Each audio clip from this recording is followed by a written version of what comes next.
అందరికీ నమస్కారం. నేను మీ సుజాత గోవిందనండి. 10వ తరగతి చదువుతున్న విద్యార్థుల కోసం మాత్రమే ఈ వీడియో చేయడం కొంచెం ఆలస్యమైంది. అయినా కొంతమందికైనా ఉపయోగపడుతుందని ఆశిస్తున్నాను. మరి 10వ తరగతి పబ్లిక్ ఎగ్జామ్స్కి ప్రిపేర్ అవుతున్న విద్యార్థులందరినీ దృష్టిలో పెట్టుకొని చెప్పబోతున్నాను. ముందుగా చిల్డ్రన్, మీరు ఈ ఎగ్జామ్స్ విషయంలో అస్సలు టెన్షన్ పడొద్దు. తల్లిదండ్రులు, మీరు కూడా అసలు టెన్షన్ పడొద్దు. మీ పిల్లల్ని టెన్షన్ పెట్టొద్దు. వాళ్ళకి మీరు ధైర్యాన్ని ఇవ్వండి.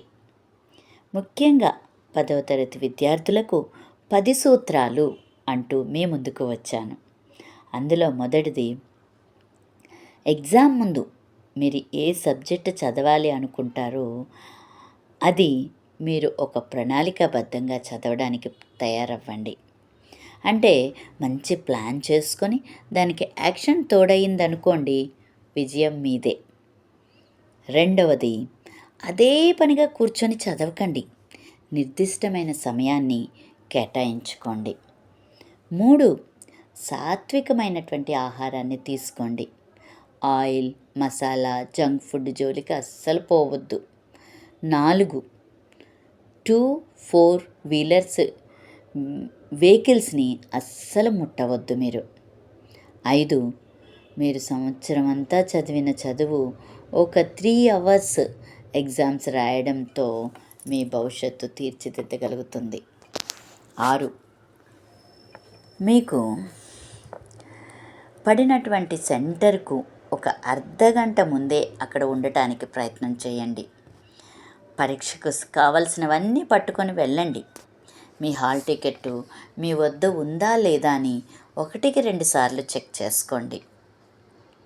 7, ఎగ్జామ్ హాల్కి వెళ్ళిన తర్వాత మీరు చదివినవి ఒకసారి నెమరు వేసుకోండి.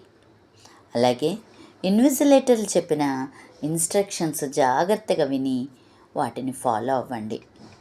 8, మీకు క్వశ్చన్ పేపర్ ఇచ్చిన వెంటనే ప్రశ్నలన్నింటినీ జాగ్రత్తగా 10 నిమిషాలైనా చదవండి.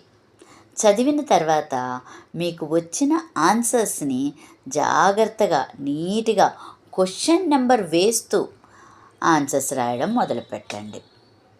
9, పార్ట్ ఏ ప్రశ్నాపత్రానికి జవాబులు 10 నిమిషాల ముందే పూర్తి చేయడానికి ప్రయత్నం చేయండి.